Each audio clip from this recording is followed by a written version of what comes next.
Underneath Zander Wolbach's hospital gown, a crimson-stained bandage ran vertically over the incision on his soft, flat stomach, unblemished and pale for the first 25 years of his life, now marred by patches of yellow and reddish purple.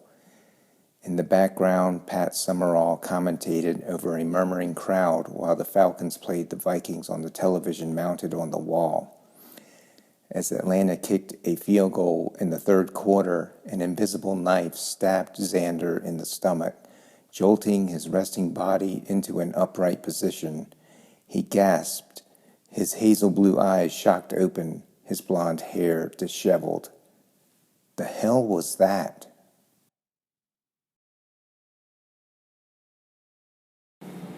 The book opens with Zander in the hospital because I wanted to throw him right into the middle of this kind of a dramatic scene to kind of pull the reader in to this sort of nightmare experience that he's having, which is just he's recovering from his second surgery and having these, like an invisible knife stabbing him in the stomach. And all of this is the culmination of so many years leading up to this point, which is represented by his stomach being white and unblemished for the first 25 years of his life, now marred. It's all the culmination of the stress and anxiety of having no future ahead of him as he's trying to transition unsuccessfully from the university into the real world, and along the way not really establishing any kind of relationship, and he's not really eating the best as a result because he's so stressed, and he's dealing with the sense of depression. All of these things come together and culminate in him needing to have what we eventually discover is acid reflux surgery.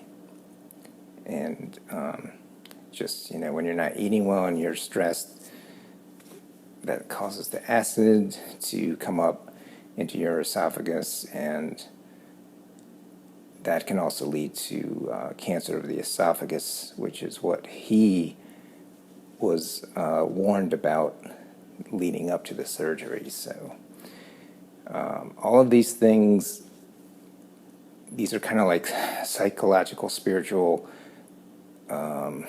afflictions that are leading him into this physical manifestation. So that's what tends to happen, and eventually most of us will end up in the hospital at one point or another for something, but for Zander, it's happening a bit earlier, just due to life, giving him the smackdown pretty early, and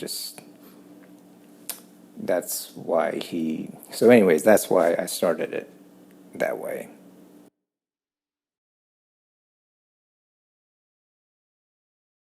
Yes, that was a real football game. In 1999 between the Vikings and the Falcons in the NFC Championship game.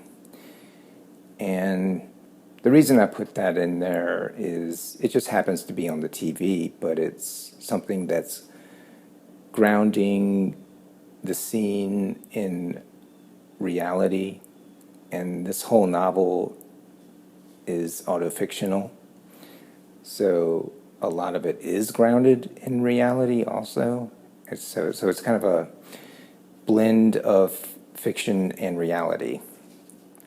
And so when these types of events happen, like the NFC Championship game, or it's mentioned, when Zander sees a magazine with an article about Bill Clinton, things like this, 9/11 happens, or Zander's experience of it.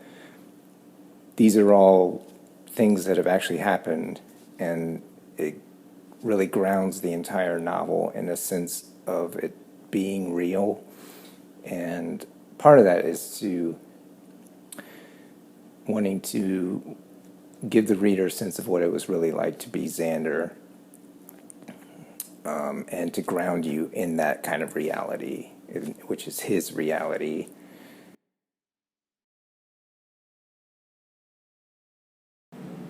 That scene where the nurses are telling him to stop doing that is just another example of the inhumanity of the whole healthcare system, where the hospital doesn't take any responsibility for their actions, but will blame the patient instead. So there's no accountability just for the fact that they botched the first surgery. Now he's back in there again, and this time they have to cut him open down the middle, which is not how it's supposed to go anyways. But and then when he wakes up, suddenly he's having an intense pain where he's jolting out of bed with his teeth clenched, and the nurse is completely insensitive, telling him to stop doing that, as if he has any control over that situation or what's happening. And they just try to fix the symptoms because that's what that's what their business model relies on, is fixing symptoms. It's not on treating the patients as human beings, or finding out what are the underlying causes of whatever the problem is, the illness. It's not about the patient's well-being. It's about fixing patients. So that's just another example of, just a total failure to connect with the humanity of the patient in that scene.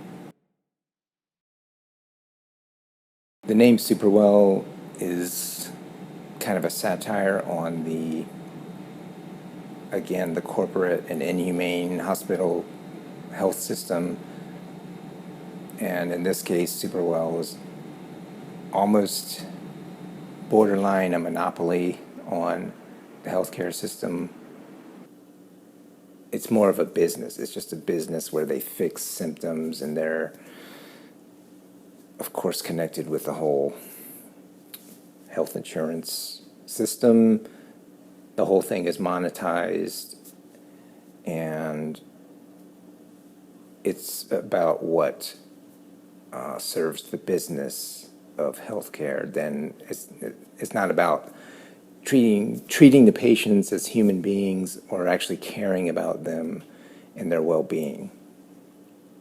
And so the name Superwell is unnecessarily over-promising that they're going to fix the patient, instead of treating them like human beings. Because to treat the underlying causes is to prevent the patients from coming to the hospital in the first place. The nurse stood in the doorway, quietly observing.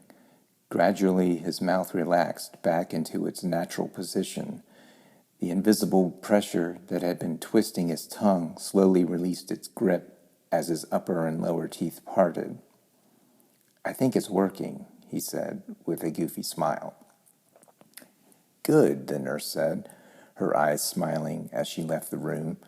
Floating among invisible clouds, he could no longer sense the limits of his body, existing only as a mind. It was a good feeling for a change in what had otherwise felt like an endless hospital nightmare. He wanted the experience to last, the feeling of lightness transcending the heaviness of human existence. Having a purpose in life seemed unimportant. Self-judgment disappeared. He wasn't doing any serious thinking now, just being, observing, floating, and feeling glad for no reason. The goofy smile on his face lingered as he gazed at the wall. The euphoric feeling lasted about an hour before the drug's effects began to wear off. Heaviness slowly returned to his tall and lanky body.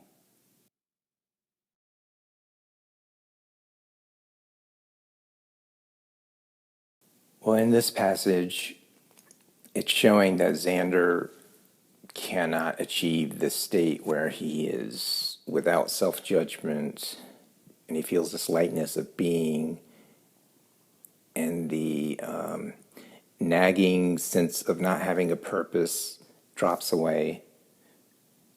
And so all these things that weigh him down, they are all lifted from him when the nurse injects him with this large needle.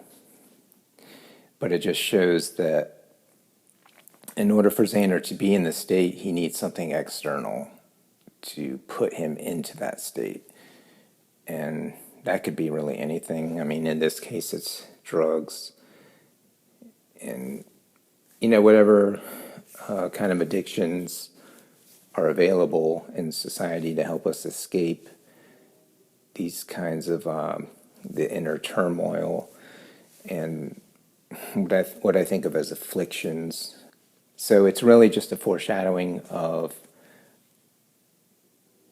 what happens much later in the novel when Xander takes up meditation practice. It's only then that he's able to achieve anything similar to this kind of state where he's able to kind of just drop this whole storyline of his own life and be in the present moment. That's what he's in when he's having this experience with this drug after he's has an allergic reaction. He just wants to experience, a sense of well-being, and he can't experience that without something outside of himself coming in and giving him that experience. The book Be Here Now is mentioned in this book when his friend Wendell lets Xander borrow a copy of his book. It's in that book that Ram Dass talks about, you can have these drug experiences, but you can't rely on them because when you go up, you eventually have to come down, and it's just not sustainable. So you have to find some other way to get into this kind of sense of well-being, presence, instead of relying on something external to get you there. And so that's what Xander eventually, through meditation, through Buddhist teachings, that he's finally able to experience that.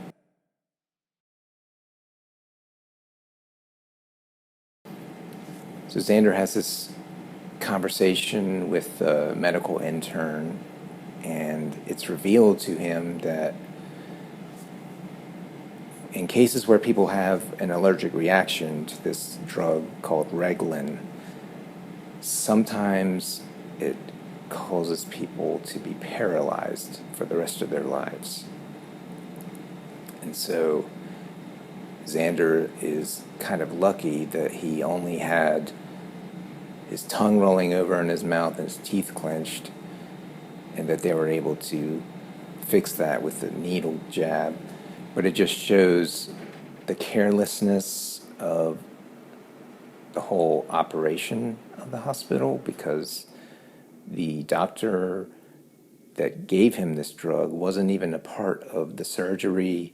He's not really a part of the recovery either. He's just a fill-in doctor for the day that gives him this drug.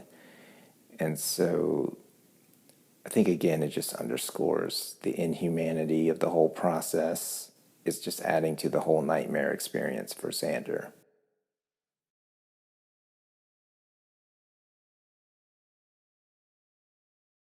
Yeah, Xander doesn't have much success as far as trying to put his musical talents toward something more practical in a way that he could actually help people.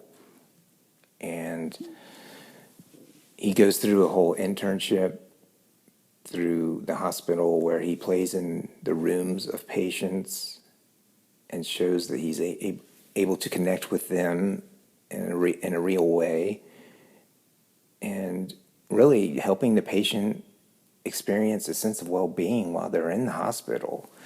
And so once he's done with his internship, he pretty much has nowhere else to go except for Superwell, because he can't be employed in the place he did his internship because somebody's already there doing that.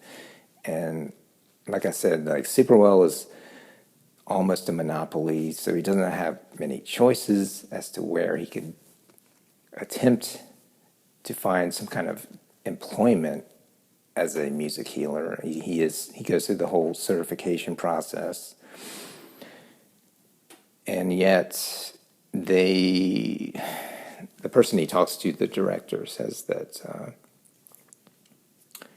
there's legal concerns and it's not in the budget, but you can be a volunteer and play in the hallway, which Zander quickly realizes is just totally pointless. It's not the point of why he spent all this time becoming certified to play for patients. And so that's why